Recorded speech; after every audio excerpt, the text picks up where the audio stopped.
Ассалаумағалейкум боксер жанкүйерлері. 30 маусым мен 7 шілде аралығында Елордада бокстан World Boxing ұйымының қолдауымен әлем кубогының екінші кезеңі өтеді. Осыған орай ұлттық құраманың бас бапкері Қайрат Сатчанов мырза Олимпик KZ сайтына берген сұхбатынан сіздерге өзінді ұсынамыз. Біріккен оқу-жаттығу жиындары басталды. Дайындық 17-29 маусым аралығында Астанада өтеді. Жоспар бойынша жиынға 12 елден 71 спортшы қатысып жатыр. Алайда барлық құрамалар толық келіп үлгермеді. Қазіргі уақытта ақш, Канада, Франция және Сербия командалары келді.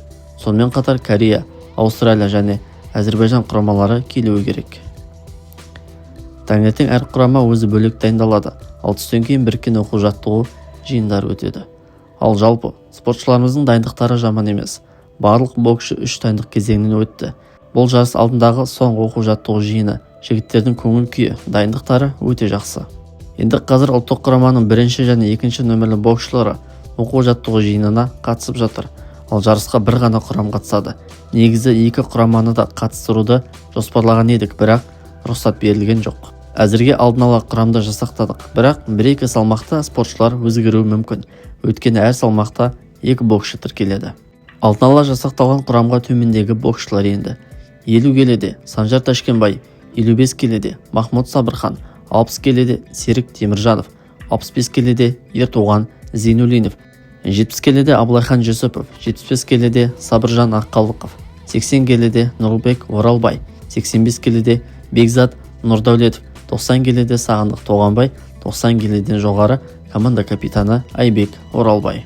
Әлем кубогының алғашқы кезеңі Бразилияда өткен болатын. Енді екінші кезең өз елімізде, Астанада өтеді. Турнир Қазақстанда ұйымдастырылып отырғандықтан бұл жарыс өте маңызды. Аталмыш жарыста жеңімпаз атанған спортшыға 300 ұпай, екінші орын иегеріне 200, ал үшінші орынға тұрақтаған боксшыға 150 ұпай беріледі. Сондықтан барынша жоғары ұпай жинауға тырысу қажет. Одан бөлек турнирге әлемнің 30-дан аса елінен келген былғары қолғап шеберлері қатысады. Олардың қатарында Олимпиада ойындарының жүлдегерлері мен әлем чемпиондары бар. Демек жарыстың деңгейі де, бәсекелестікте өте жоғары. Жарыстан кейін денсаулықты қалыпқа келтіру шаралары өтеді. Бұл жиындар 9-16 шілде аралығында жоспарланған, бірақ қайда өтетіні әлі нақтыланбады.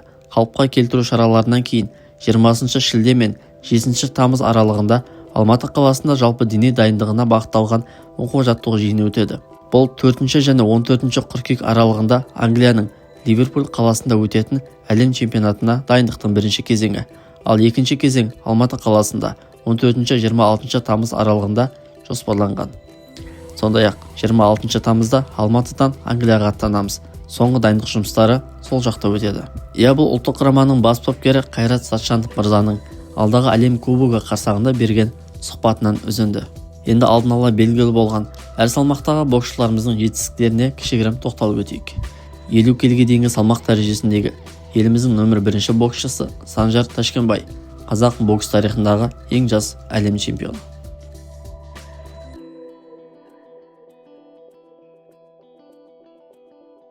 55 келіге дейінгі салмақ дәрежесіндегі Махмуд Сабырхан әлем чемпионатының күміс жүлдегері және соңғы әлем чемпионатының жеңімпазы.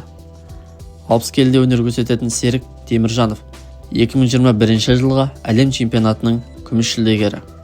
65 келіге дейінгі салмақ дәрежесіндегі Ертуған Зейнуллинов Ханчжоуда өткен Азия ойындарында ширек финалға дейін жеткен. Алайда ширек финалда моңғол боксшысынан сүрінгенімен сол Батарсух Азия ойындарында жеңімпаз атанғаннан кейін допинг дауына іліккен болатын. Осылайша Ертуған Зейнуллинов Батарсухтың допингтен ұсталғанның себебінен Азия ойындарының қола жүлдегері деген атаққа ие болды. Және бұл салмақта қазіргі таңдағы еліміздің нөмір 1 боксшысы. Ал 70 келіге дейінгі салмақ дәрежесіндегі Абылайхан Жүсіпов әлем чемпионатының 2 дүркін қола жүлдегері. 2-бірде Олимпиадаға қатысып алғашқы айналымнан сүрінген және соңғы Азия чемпионатының жеңімпазы. Токиодағы олимпиадалық сәтсіздігінен кейін кәсіпқой боксқа ауысқан болатын.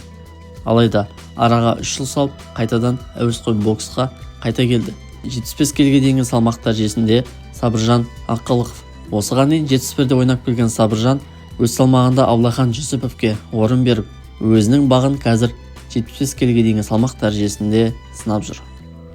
Сәттілік тілейміз. 80 келі Нұрбек Оралбай.